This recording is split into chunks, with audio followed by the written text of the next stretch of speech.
అస్సలాము అలైకుం వ రహ్మతుల్లాహి వ బరకాతుహు. నా ప్రియమైన సోదరులారా, సోదరీమణులారా, ముస్లింగా మారిన అతిథి ప్రవక్త ముహమ్మద్ సల్లల్లాహు అలైహి వసల్లం దయగాథ. ఒకసారి కొంతమంది వ్యక్తులు ప్రవక్త ముహమ్మద్ సల్లల్లాహు అలైహి వసల్లం వద్దకు వచ్చినప్పుడు ఆయన వారి అతిథేయత కోసం ఏర్పాట్లు చేశారు. ఆయన సహచరులకు ఇలా చెప్పారు: ఈ అతిథులను మంచి విధంగా చూసుకోండి. ఆ అతిథులలో ఒకడు చెడ్డపేరు పొందిన తిప్పలు పెట్టే వ్యక్తి ఉండేవాడు. ఎవరూ అతడిని ఇష్టపడేవారు కాదు. కాని ప్రవక్త సల్లల్లాహు అలైహి వసల్లం అతనిని తానేగా తన ఇంటికి ఆహ్వానించారు. ఇతరులతో తేడా చూపలేదు. అతని కోసం ఇంటిలో ఉన్న స్త్రీలందరికీ ఉద్దేశించిన అన్నాన్ని అతడు ఒక్కడే తిన్నాడు, ఇతరులెవరూ తినకూడదనే ఉద్దేశంతో. తిన్న తరువాత ప్రవక్త సల్లల్లాహు అలైహి వసల్లం అతడికి ఒక ప్రత్యేక గదిలో మంచం వేయించి విశ్రాంతికి పంపారు. కాని ఆ రాత్రి అతనికి అసౌకర్యం ఏర్పడి ఆ గదిలోనే మలమూత్రాలు విసర్జించాడు. అతడి కారణంగా మంచం కూడా చెదిపిపోయింది. ఉదయాన్నే వాడు ఏమీ చెప్పకుండా అక్కడి నుండి పారిపోయాడు.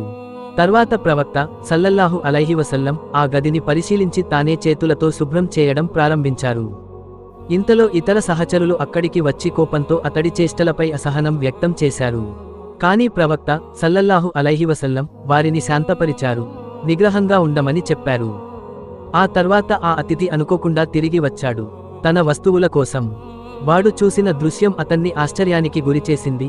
తానే చెత్తగా ఉంచిన గదిని ప్రవక్త స్వయంగా శుభ్రం చేస్తున్నారు. మీదట ఆయన అతనిని చూసి ఏమీ మందలించలేదు. అంతటివి లేకుండా ఆనందంగా అతనికి ఒక చెవిని తడమగా పట్టారు. తల్వార్ తీసి అతనికి ఇచ్చారు మరియు ఇలా అన్నారు: నీవు నన్ను హాని చేశావు, కాని నేను నీకు హాని చేయలేదు. ఇదిగో, ఇది నీకే. ఆ మనిషి ఈ ఉదాత్త స్వభావాన్ని చూసి మిన్నకుండిపోయాడు. ఆయన ఒక సత్య ప్రవక్త అని గ్రహించి వెంటనే ఇస్లాం స్వీకరించాడు. ఈ కథ యొక్క ప్రధాన నీతి, నైతిక పాఠం: మానవతను క్షమతో, దయతో ముందుకు నడిపించాలి. చెడుకు ప్రతిగా మేలుచూపితేనే హృదయాలు మారుతాయి. క్షమ, దయ, వినయమే నిజమైన మహాత్మత్వ లక్షణాలు. ప్రవక్త సల్లల్లాహు అలైహి వసల్లం ఈ కథలో చూపించినట్లుగా మనం మన మంచితనంతోనే చెడును జయించగలం. మంచి ప్రవర్తన ద్వారా మనం ఇతరులను మారుస్తాం. అతిథి ఎలాంటివాడైనా ఆదరణ ఇవ్వాలి.